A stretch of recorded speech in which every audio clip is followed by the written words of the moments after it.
नमस्कार साथियों। एक बार फिर से स्वागत है आपका गोलगुरु एकेडमी के इस डिजिटल प्लेटफॉर्म पर। देखिए, हम पढ़ रहे थे लेब असिस्टेंट भूगोल, एनसीईआरटी पार्ट स्कूल व्याख्याता और स्कूली बच्चे जहां टीचर नहीं है 11th और 12th में ज्योग्राफी के, सभी के लिए महत्वपूर्ण है। साथ ही साथ उन एग्जाम के लिए भी अति महत्वपूर्ण है जिसमें ये टॉपिक है।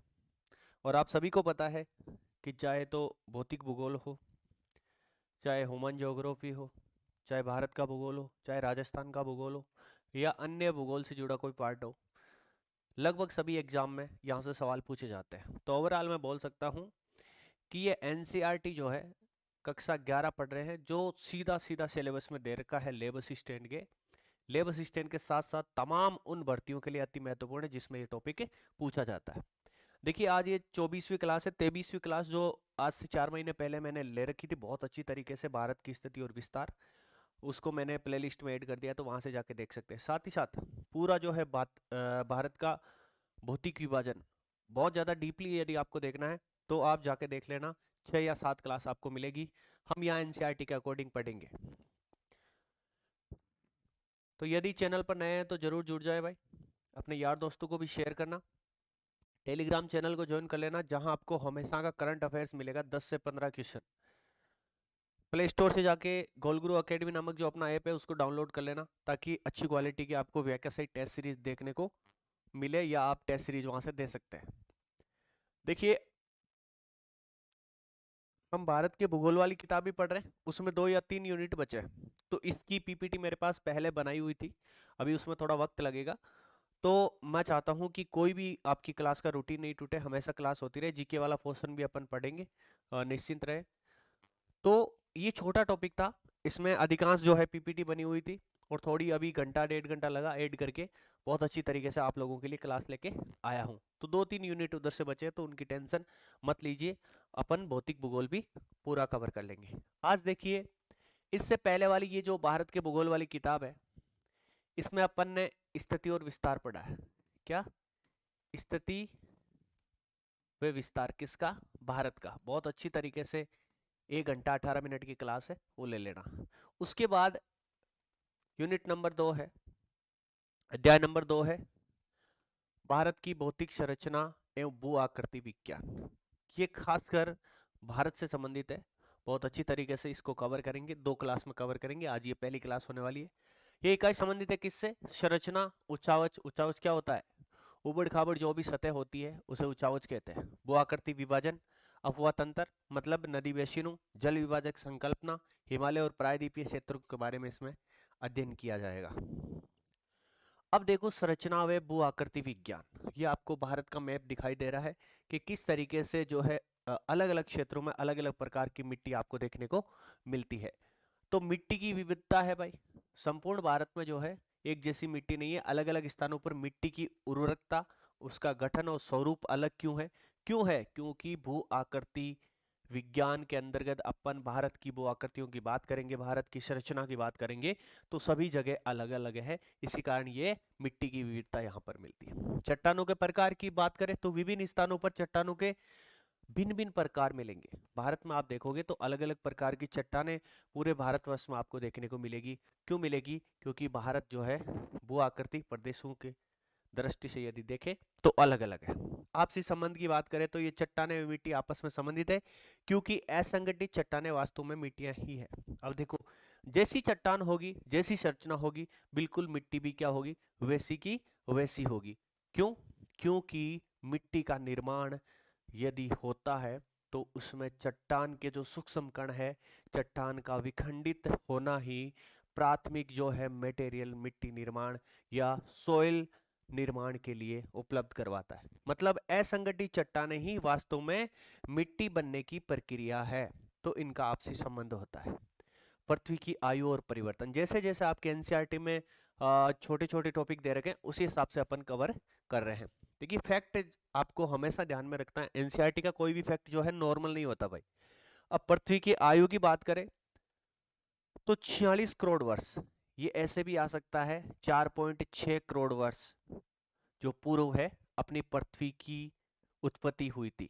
तो पृथ्वी की वर्तमान आयु की बात करें तो 46 करोड़ वर्ष या 4.6 करोड़ वर्ष जो है पृथ्वी की आयु मानी गई है। ठीक है भाई, अब बताओ, आगे चलते हैं। परिवर्तन के कारण, इतने लंबे समय में अंतर्जात व बहिर्जात बलों से अनेक परिवर्तन हुए। ये जो पृथ्वी है अपनी, 46 करोड़ वर्ष पूर्व, 4.6 अरब वर्ष पूर्व अपनी जो है पृथ्वी का निर्माण हुआ था। इसमें लंबे समय के दौरान अंतर्जात और बहिर्जात जो बल है, शायद पढ़ लिया है अपन लोगों ने, ये अंतर्जात और बहिर्जात बल है, आगे आ जाएगा शायद 5वें यूनिट में। तो इन दोनों प्रकार के बलों ने इस भूखंड पर विभिन्न प्रकार के परिवर्तन किए हैं। इस पृथ्वी पर अलग अलग समय में अलग अलग परिवर्तन किए हैं। महत्वपूर्ण भूमिका इन बलों की पृथ्वी की धरातलीय और अधोस्थलीय आकृति की रूपरेखा निर्धारण में महत्वपूर्ण भूमिका रही है। सिंपल सी बात, तीनों लाइनों को समझिए कि 46 करोड़ वर्ष पूर्व जो है पृथ्वी की आयु मानी गई है, और इस लंबे समय के दौरान इस पृथ्वी पर अंतर्जात और बहिर्जात दोनों प्रकार के बलों का जो है आधिपत्य रहा है। ये बल जो है समय समय पर इस पृथ्वी में परिवर्तन करते रहे। इस पृथ्वी के धरातल और अधोस्थलीय आकृतियों की रूपरेखा में इन्होंने बहुत ही बड़े स्तर पर बदलाव किए और नई जो है रूपरेखा आकृतियां बनाकर दी। अब देखिए इंडियन प्लेट का खिसकना। इंडियन प्लेट की यदि बात करें तो प्रारंभिक स्थिति क्या थी? जो भारतीय प्लेट है, इस भारतीय प्लेट की प्रारंभिक स्थिति की यदि बात करें, एनसीईआरटी के अकॉर्डिंग करोड़ों वर्ष पहले इंडियन प्लेट भूमध्य रेखा के दक्षिण में स्थित थी। ये मान लो भूमध्य रेखा है, पृथ्वी को दो बराबर भागों में बांटने वाली रेखा को क्या कहते हैं?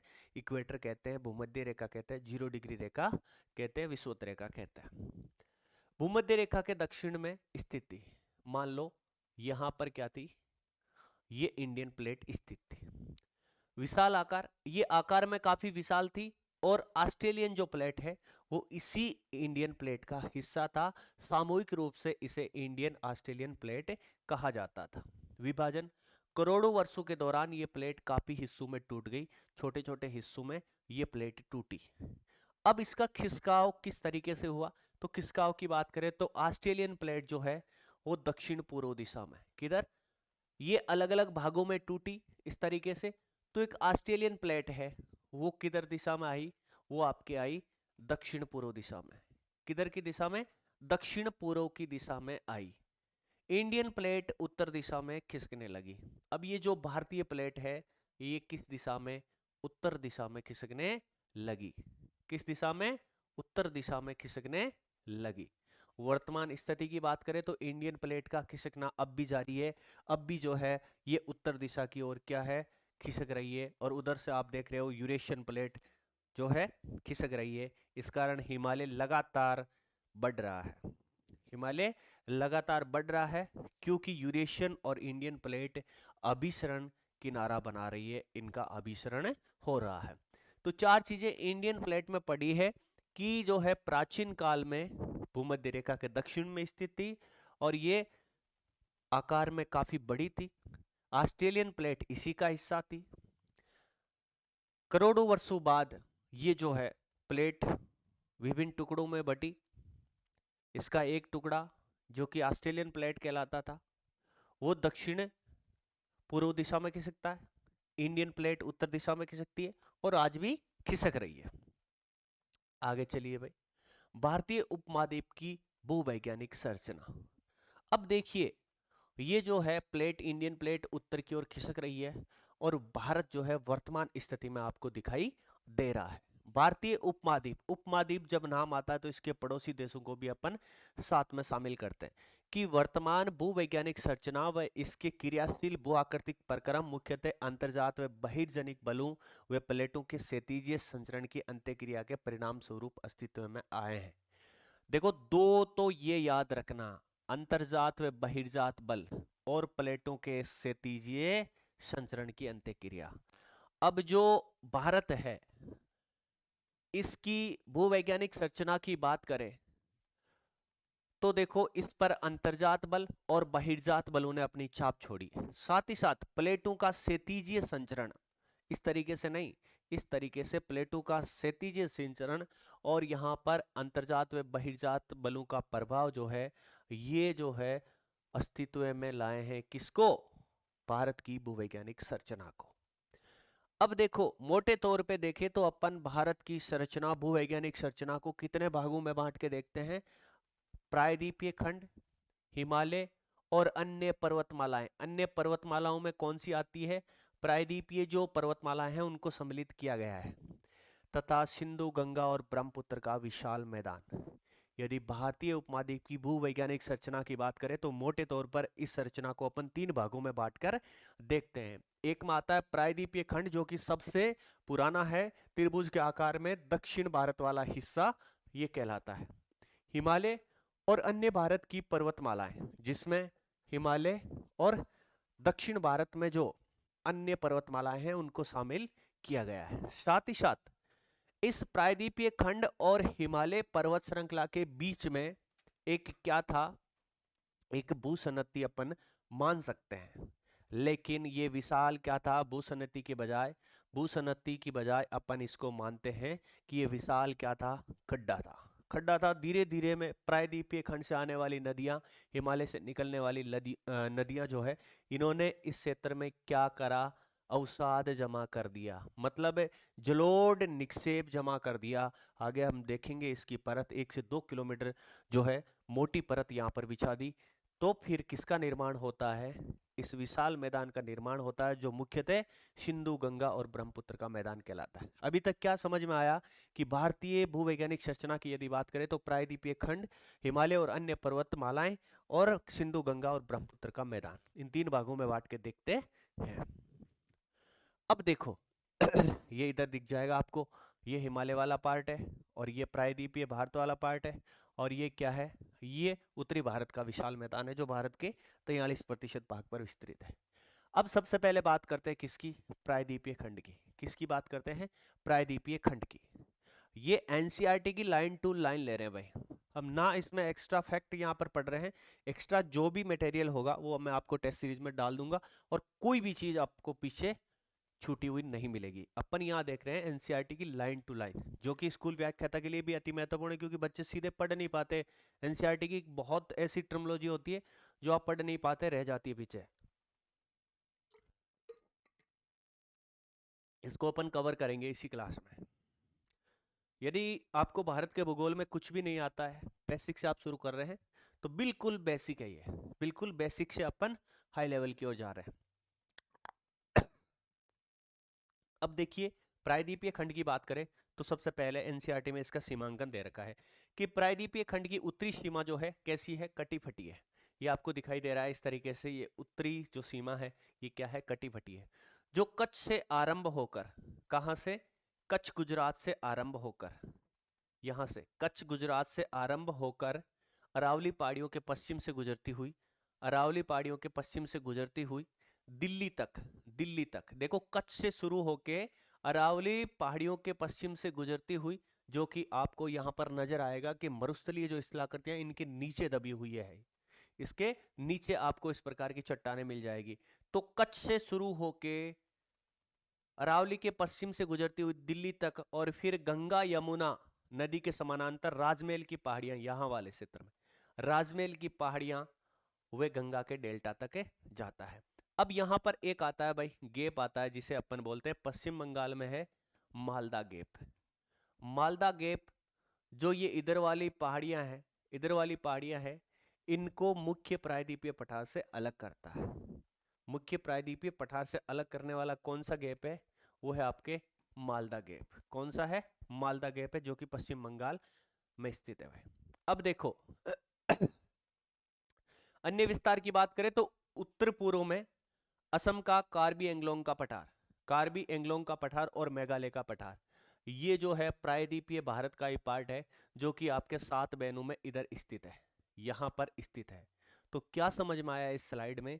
इस स्लाइड में समझ में आया कि प्रायद्वीपीय खंड की यदि बात करें तो इसकी उत्तरी सीमा गुजरात के कच्छ से शुरू होती है, फिर अरावली के पश्चिम से गुजरती हुई दिल्ली तक जाती है। दिल्ली के बाद ये गंगा और यमुना के समानांतर, गंगा व यमुना के मैदान के समानांतर राजमहल की पहाड़ी, जो कि यहाँ पर है आपके बिहार की तरफ, तथा गंगा के डेल्टा तक जाता है। उसके बाद एक गैप आता है जिसे अपन मालदा गैप के नाम से जानते हैं, जो कि गंगा और ब्रह्मपुत्र नदियां बनाती है इस प्रायद्वीपीय पठारी भाग को काटते हुए। इस मालदा गैप के पार जो कि 7 बहनें हैं, उत्तरी पूर्वी जो भारत है वहां पर इसी प्रायद्वीपीय खंड का एक भाग है आपके कार्बी एंगलोंग का पठार, दूसरा है मेघालय का पठार। तो आपको पूछे कि कार्बी एंगलोंग का पठार और मेघालय का पठार पार्ट किसका है, तो पार्ट ऑफ प्रायद्वीपीय खंड। अब देखिए ये मालदा गैप जो कि पश्चिम बंगाल में है, ये प्रायद्वीपीय जो खंड है उसको अलग करने का काम करता है। आगे देखिए प्रायद्वीप की संरचना। अब यहां से भी इंपॉर्टेंट फैक्ट बनता है कि प्रायद्वीपीय जो संरचना है मुख्यतः किन चट्टानों से निर्मित है, तो प्राचीन नाइस व ग्रेनाइट चट्टानों से। प्राचीन नाइस व ग्रेनाइट चट्टानों से बना है क्या, आपके प्रायद्वीपीय पठार। प्रायद्वीपीय पठार नाइस और ग्रेनाइट। कैम्ब्रियन क्लब से ये भूखंड एक कठोर खंड के रूप में खड़ा है। ये एक कठोर है क्योंकि आप सभी को पता है ग्रेनाइट चट्टानों का इसमें क्या है, बोलबाला है। पश्चिमी तट समुद्र में डूबा है। प्रायद्वीपीय पठार का हालांकि पश्चिमी तट समुद्र में डूबा है और कुछ हिस्से जो है विवर्तनिक क्रियाओं से परिवर्तित हुए भी हैं, इसके बावजूद भी इस भूखंड के वास्तविक आधार तल पर कोई ज्यादा प्रभाव नहीं पड़ा है। तो ये आता है आपके प्रायद्वीपीय पठार वाला शुरुआती पार्ट। अब देखिए इसकी विशेषता की बात करें तो इंडो ऑस्ट्रेलियन प्लेट का हिस्सा होने के कारण ये ऊर्ध्वाधर हलचलों व खंड भ्रंश से प्रभावित है। अब देखिए ये इंडो और ऑस्ट्रेलियन प्लेट का हिस्सा है क्या, प्रायद्वीपीय भारत का पठार। इस कारण ये उत्तर की ओर खिसका है ऊर्ध्वाधर हलचलों और यहाँ पर भ्रंश भी पड़े, मतलब खंड भ्रंशों और ऊर्ध्वाधर हलचलों से ये प्रभावित है। उदाहरण के तौर पर यदि बात करें तो प्रायद्वीपीय पठार में आपको नर्मदा जो कि भ्रंश घाटी में बहती है, उसके बाद ताप्ती, उसके बाद ताप्ती, ये भी किसमें बहती है, आपके बहती है भ्रंश घाटी में, नर्मदा, तापी और महानदी। महानदी उड़ीसा की प्रमुख नदी मानी जाती है। तो ये जो है ये क्या है, रिप्ट घाटियों में बहती है। अब कैसे याद रखेगा, आपको याद रखना नेता, क्या याद रखोगे, नेता। ने से नर्मदा, ता से ताप्ती। नेता कहाँ बैठता है, यदि राजस्थान की बात करें या राज्यों की बात करें तो नेता विधानसभा में बैठता है। कहाँ बैठता है, वी फॉर विधान, से फॉर सभा। तो अब कैसे याद रखोगे, यहाँ ऊपर आता है आपके विंध्याचल, क्या आता है, विंध्याचल पर्वत श्रेणी, और उसके बाद आती है आपके सतपुड़ा, सतपुड़ा पर्वत श्रेणी। अब कई बार आपको क्रम पूछते हैं उत्तर से लेकर दक्षिण की ओर, तो बताओगे विंध्याचल, उसके बाद नर्मदा नदी, उसके बाद सतपुड़ा, उसके बाद ताप्ती नदी। ये दोनों की दोनों जो नदियां हैं वो भ्रंश घाटी में बहती है। भ्रंश घाटी मतलब बीच का पार्ट उठा हुआ है और दोनों साइड का धसा हुआ है। उस धसे हुए भाग में जब कोई नदी बहती है तो वो भ्रंश घाटी में, या ऐसे भी हम समझ सकते हैं कि दोनों ओर का पार्ट उठा हुआ है, बीच का पार्ट धसा हुआ है, उस धसे हुए पार्ट में जो नदी बहती है वो भ्रंश घाटी में बहने वाली नदी कहलाती है। अब यहाँ पर आता है सतपुड़ा ब्लॉक पर्वत, ये सतपुड़ा है। सतपुड़ा में देखो इधर भी ये नर्मदा नदी बह रही है, इधर ताप्ती नदी बह रही है, मतलब दोनों पार्ट नीचे धसे हुए और बीच वाला पार्ट एक ब्लॉक की भांति खड़ा हुआ है। तो इस कारण ये एक ब्लॉक पर्वत कहलाता है। तो विंध्याचल, और खासकर यदि बात करें सतपुड़ा की, तो सतपुड़ा क्या है, ब्लॉक पर्वत है। नर्मदा और ताप्ती नदी भ्रंश घाटी में बहती है। अब देखो अवशिष्ट पहाड़ियों की बात करें तो प्रायद्वीपीय भारत में अवशिष्ट पहाड़ियां आपको अरावली जो कि कहाँ है, राजस्थान में। कहाँ है, राजस्थान में। नल्ला मल्ला की बात करें तो ये कहाँ पर है, आंध्र प्रदेश में। कहाँ पर है, आंध्र प्रदेश में। जावादी की बात करें तो ये आपके आंध्र प्रदेश में कहाँ पर है, तमिलनाडु वाले पार्ट में। तमिलनाडु वाले पार्ट में ये है जावादी की पहाड़ी।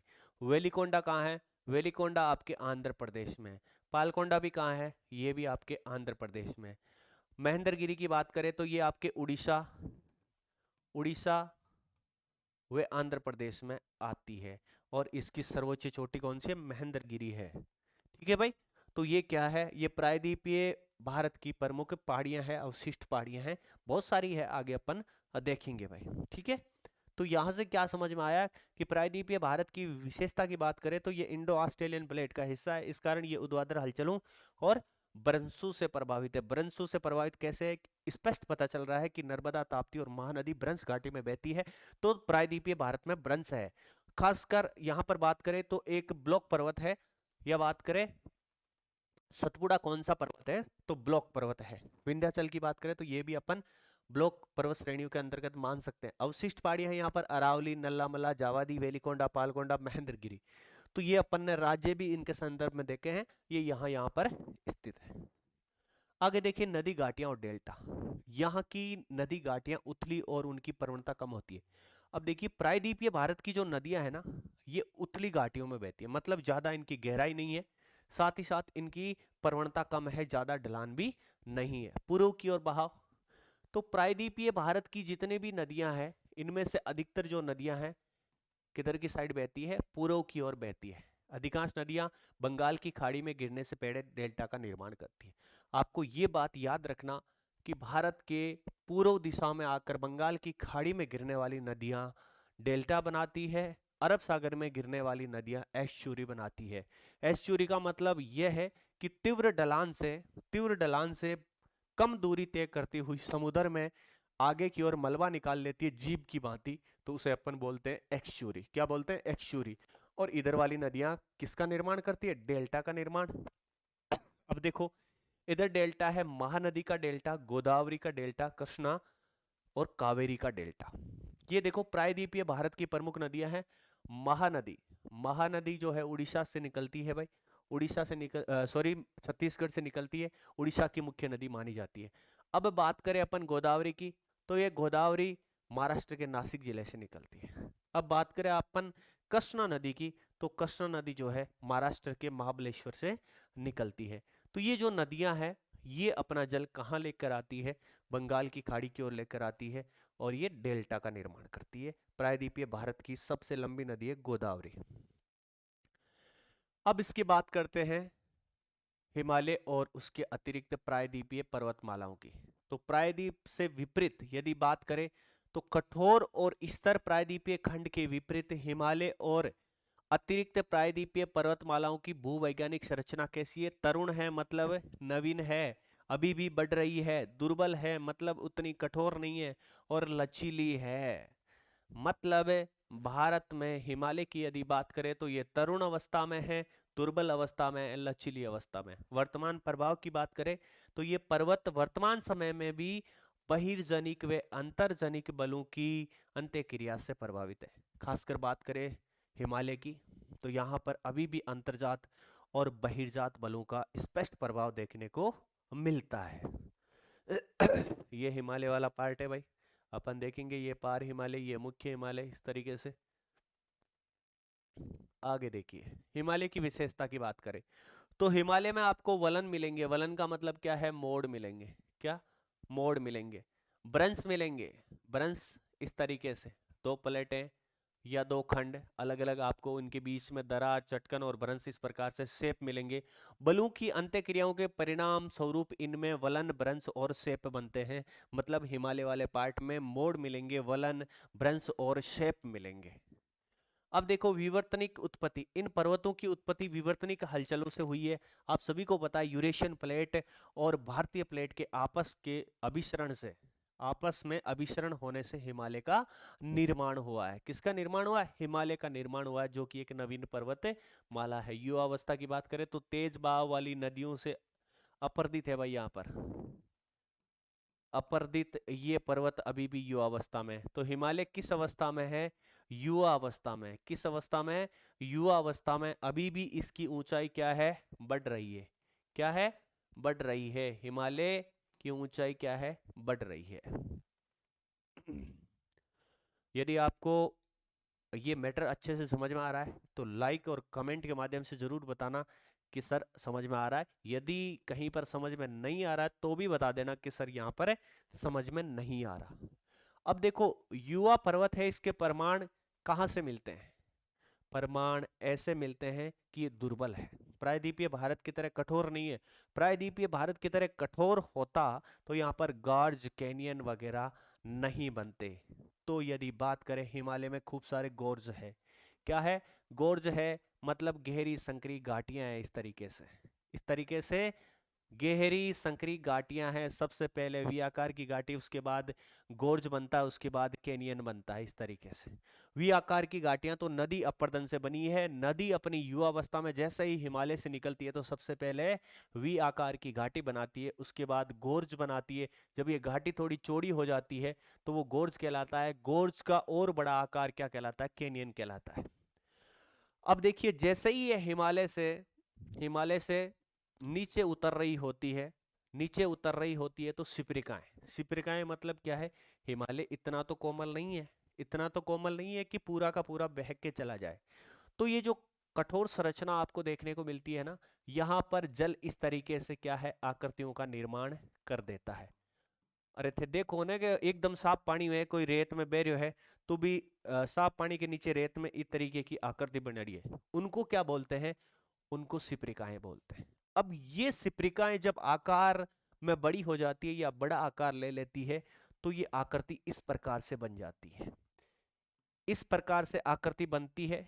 इस प्रकार से जब आकृति बनती है तो ये जल आता है और ऐसे गिरता है, ऐसे गिरता है, इस तरीके से, इस तरीके से गिरता है। मतलब ऊंचाई से जब जल गिरता है तो जल प्रपातों का निर्माण होता है। किसका निर्माण होता है? जल प्रपातों का निर्माण होता है। एक बार पानी पी लेते हैं भाई।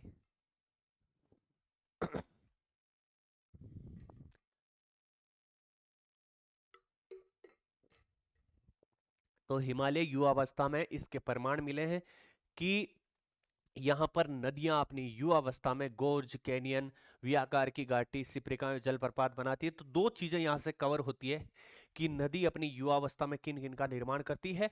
तो वी आकार की घाटी, गोर्ज, कैनियन, जलप्रपात और सिपरिकाओं का निर्माण करती है। साथ ही साथ हिमालय में हिमालय में इस प्रकार की आकृतियां देखने को मिलती है। इस कारण स्पष्ट पता चल रहा है कि प्रायद्वीपीय भारत या प्रायद्वीपीय भूखंड की तरह ये हिमालय कठोर नहीं है। अब बात करते हैं सिंधु गंगा ब्रह्मपुत्र मैदान की। तो ये क्या है भाई? ये एक भू अभिनति गर्त है। भू अभिनति गर्त है मतलब हिमालय से निकलने वाली नदियां और प्रायद्वीपीय भारत से आने वाली नदियां, ये अपने साथ अवसाद लाती है और इस अवसाद को जमा करती है इस वाले क्षेत्र में। इस वाले क्षेत्र में इस अवसाद को जमा करती है और मोटी परत बना देती है। मोटी परत कितनी? 1 से 2 किलोमीटर, मतलब 1000 से 2000 मीटर मोटी परत बना देती है। इस बीच की परत को ही क्या कहते हैं? सिंधु गंगा और ब्रह्मपुत्र का मैदान। सिंधु गंगा और ब्रह्मपुत्र का मैदान। सिंधु बेसिन, सिंधु और उसकी सहायक नदियां, गंगा और उसकी सहायक नदियां, ब्रह्मपुत्र और उसकी सहायक नदियां। अब देखो बात करें सिंधु। सिंधु की जो 5 मुख्य सहायक नदियां हैं जिन्हें अपन पंचनद कहते हैं, चेनाब, झेलम, रावी, व्यास और सतलज। वैसे ही गंगा की प्रमुख सहायक नदियां हैं, सोन नदी हो गई, यमुना नदी हो गई, गंडक, घाघरा, कोसी, ये जो इसकी प्रमुख सहायक नदियां हो गई। उधर ब्रह्मपुत्र और उसकी सहायक नदियां जैसे लोहित है, सुबनसिरी है। ये इस प्रकार की जो है तमाम नदियां जो है इस विशाल मैदान का निर्माण करती है। मूलतः ये एक भू अभिनति गर्त है जिसका निर्माण मुख्य रूप से हिमालय पर्वत निर्माण प्रक्रिया के तीसरे चरण में लगभग कब होता है भाई? 6.4 करोड़ वर्ष पहले होता है। जलोढ़ की गहराई की बात करें, उससे पहले बात करते हैं जलोढ़ से बनना। तब से इसे हिमालय और प्रायद्वीपीय भारत से निकलने वाली जो नदियां हैं ना, ये अपने साथ अवसाद लाती है और इस अवसाद से इस वाले क्षेत्र को क्या करती है?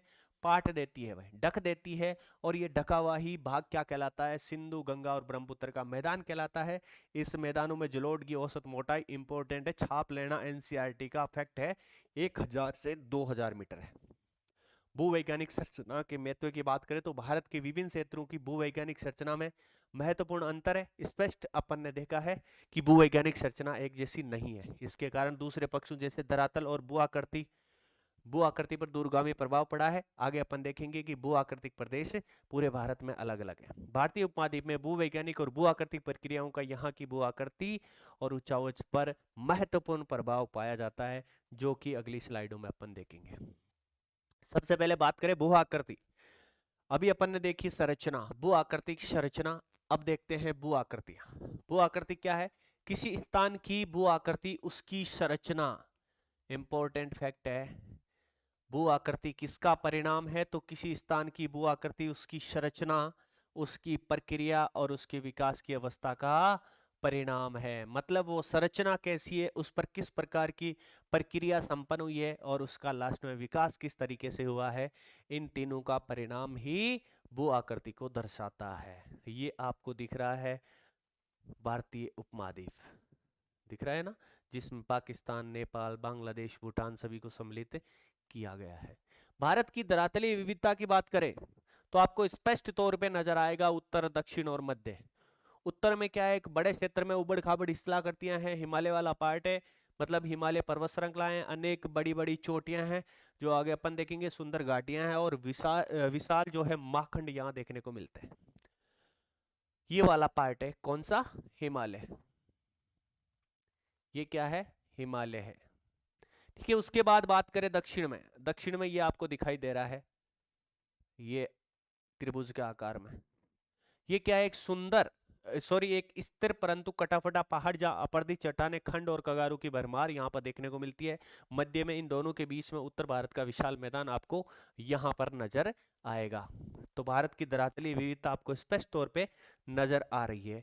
अब अपन बात करेंगे भारत के भू आकृतिक खंड एनसीईआरटी के अकॉर्डिंग। सबसे पहले बात करेंगे, मैं इधर बनाता जाऊंगा, इधर आपको देखते जाना है। उत्तर व उत्तरी पूर्वी पर्वतमालाएं, ये क्या है,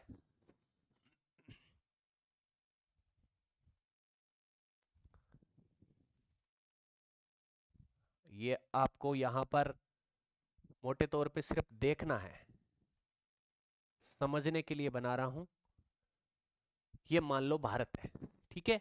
तो भारत के उत्तर व उत्तरी पूर्वी पर्वतमालाएं, पहला भूखंड क्या है, यहां पर है भाई, यहां पर है इस तरीके से। दूसरे भूखंड की बात करें तो उत्तर भारत का विशाल मैदान, ये वाला पार्ट आ गया। तीसरा प्रायद्वीपीय पठार, ये वाला पार्ट आ गया। चौथा भारतीय मरुस्थल, ये वाला पार्ट आ गया। पांचवा तटीय मैदान, ये वाला पार्ट आ गया। और छठा द्वीप समूह, इधर अंडमान निकोबार द्वीप समूह, इधर लक्षद्वीप। लक्षद्वीप का सबसे बड़ा द्वीप कौन सा, मिनिकॉय है, अभी अर्धवार्षिक परीक्षा में पूछा गया था कक्षा 11 में। उत्तर तथा उत्तरी पूर्वी पर्वतमाला, अब देखो सबसे पहले अपन बात करेंगे उत्तर तथा उत्तरी पूर्वी पर्वतमालाओं की। उत्तर तथा उत्तरी पूर्वी पर्वतमालाओं में हिमालय पर्वत और उत्तरी पूर्वी पहाड़ियां शामिल होती है। सबसे पहले बात करें तो इसमें हिमालय पर्वत तथा उत्तरी पूर्वी पहाड़ियों को सम्मिलित किया जाता है, स्पष्ट है, साफ है। अब देखो हिमालय जो है, हिमालय को भी अपन तीन भागों में बांटते हैं, 1, 2 और 3। ये तो हो गया मुख्य हिमालय, लेकिन एक नाम और आता है पार हिमालय। क्या आता है, पार हिमालय, मतलब इस हिमालय से पार वाला स्थान वो पठारी क्षेत्र है। क्या है, पठारी क्षेत्र है। उसकी बात करें तो ये जो है, ये वाला पार्ट क्या कहलाता है, पार हिमालय कहलाता है। इसमें भी तीन पर्वत श्रेणियां हैं, 1, 2 और 3। इनको कैसे याद रखोगे, आपको याद रखना है कालजा। अरे ढंग के आदमी के पास क्या होता है, अच्छा कालजा होता है। क्या होता है, अच्छा कालजा होता है। का से काराकोरम, क्या करोगे, काराकोरम करोगे। तो भारत में सबसे उत्तर में पर्वत श्रेणी कौन सी है, काराकोरम है। इसी में आपका सियाचिन जो है भारत का सबसे बड़ा ग्लेशियर मिलेगा। इसी के अंदर भारत की सबसे ऊंची चोटी गॉड ऑस्टिन K2 जिसे अपन बोलते हैं, वो मिलेगी काराकोरम में। उसके बाद ले फॉर लद्दाख, ले for Ladakh, J for Zanskar, J for Zanskar. तो उत्तर से अपन बात कर रहे हैं, उत्तर से चल रहे हैं, तो सबसे पहले काराकोरम, उसके बाद लद्दाख, उसके बाद जास्कर। ये तीनों पर्वत श्रेणियां किस में आती है, पार हिमालय में आती है। ये वाला है सबसे उत्तरी क्षेत्र।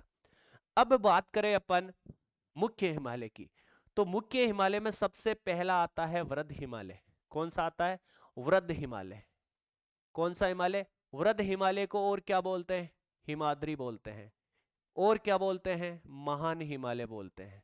इसे महान हिमालय या हमेशा हिम जमी रहती है, इस कारण इसे हिमाद्री बोला जाता है।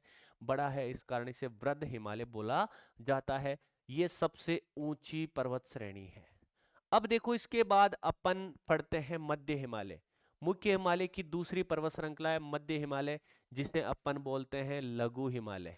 मतलब ये वृद्ध है तो ये क्या होगा, लघु होगा। कई बार बच्चे कंफ्यूज हो जाते हैं कि नीचे वाला लघु होगा, तो नीचे वाले को अपन क्या बोलते हैं, शिवालिक पर्वत श्रेणी बोलते हैं।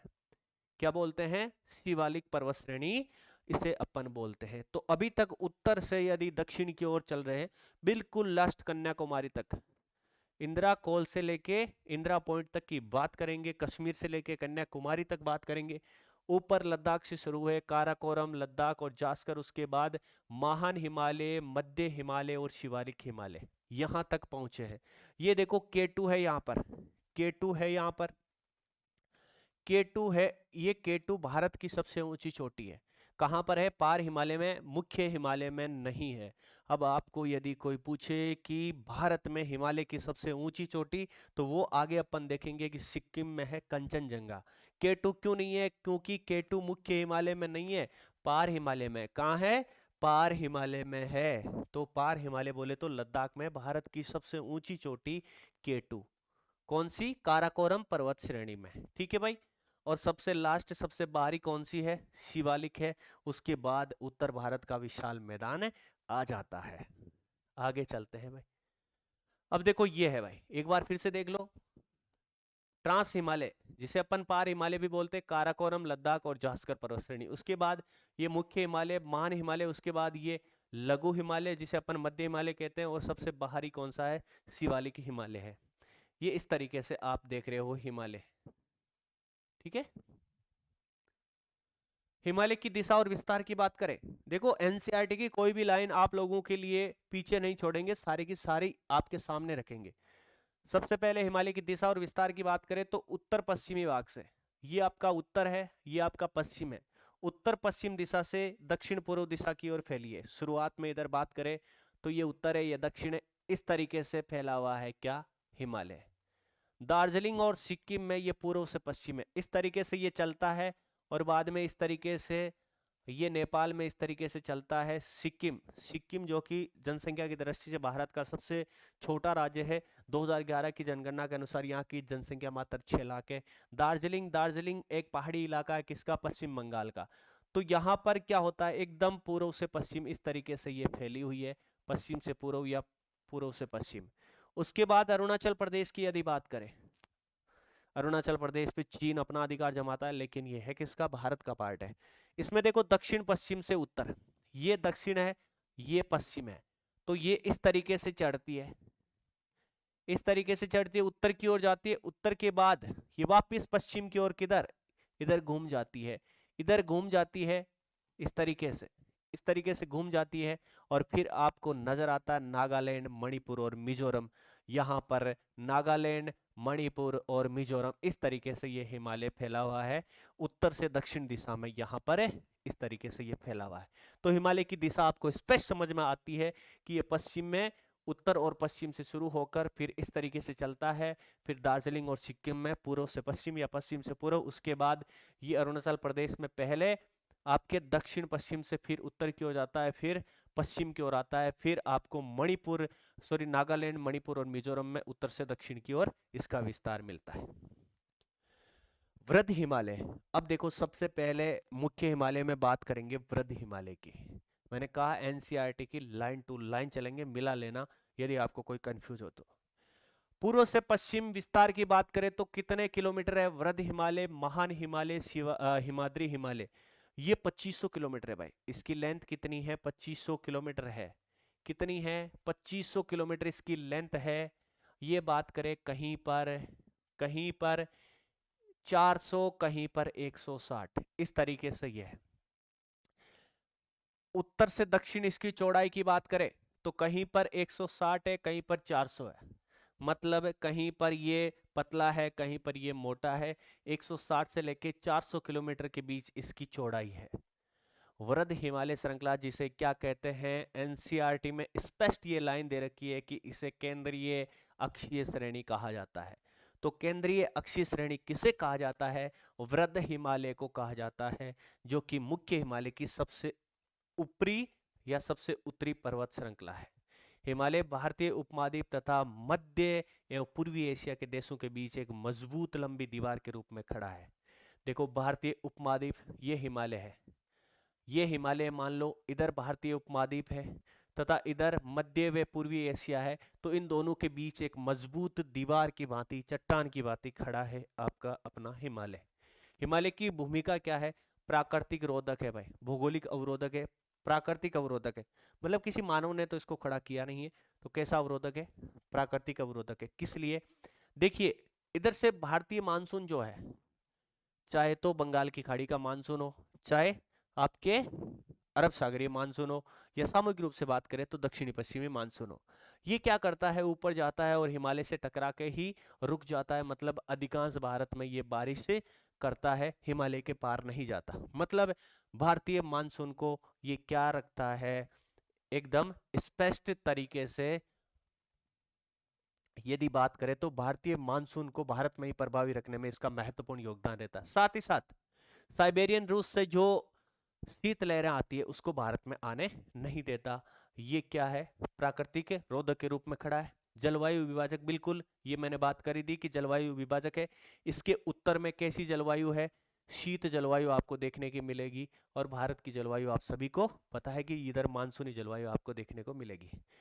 अफवाह विभाजक की तौर पे बात करें तो नदी प्रणालियां, इसके उत्तर से निकलने वाली नदियां उत्तर में जाती है जो कि नाम मात्र की है। ये नदियों का क्या है? विभाजक है। इधर वाली नदियां इधर, इधर वाली नदियां इधर, मतलब एक अफवाह विभाजक के रूप में ये कार्य करता है। सांस्कृतिक विभाजक आप सभी को पता है, इसके उत्तर में जो है अलग प्रकार की संस्कृति है, इसके दक्षिण में अलग प्रकार की संस्कृति आपको देखने को मिलती है। तो फिलहाल आज की क्लास में इतना ही पढ़ेंगे, कल अपन इससे आगे पढ़ेंगे।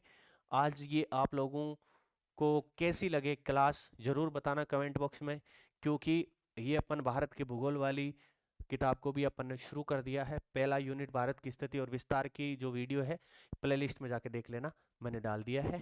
यह आज दूसरी क्लास है, भारत की भू आकृति संरचना और भू आकृति प्रदेश। बहुत अच्छी तरीके से इस क्लास को पढ़ा है। छोटी क्लास हो सकती है आज की, लेकिन अब विधिवत तरीके से आपका हमेशा से रूटीन बना रहे, इस कारण ये क्लास लेकर आना जरूरी था। वरना आज थोड़ा टाइम भी कम था, फिर भी आप लोगों के लिए कि क्लास मिस नहीं हो। जीके वाला पार्ट भी चलेगा, ये वाला पार्ट भी चलेगा, आप निश्चिंत रहें। लेब असिस्टेंट, ज्योग्राफी वाले बच्चे और साइंस वाले भी जहाँ तक हो, मैं पूरी कोशिश करूंगा सब्जेक्ट और जीके वाला पोर्शन आपके करवाने का। लेकिन लेब असिस्टेंट, ज्योग्राफी वाले निश्चिंत रहे, आपका जब भी फॉर्म स्टार्ट होगा, एग्जाम डेट फिक्स हो जाएगी, पोस्ट आ जाएगी, विज्ञप्ति आ जाएगी, तो अगले 20 से 25 दिन में आपका पूरा सिलेबस यूट्यूब पर आपके सामने मिलेगा। आज के लिए इतना ही। जय हिंद, जय भारत।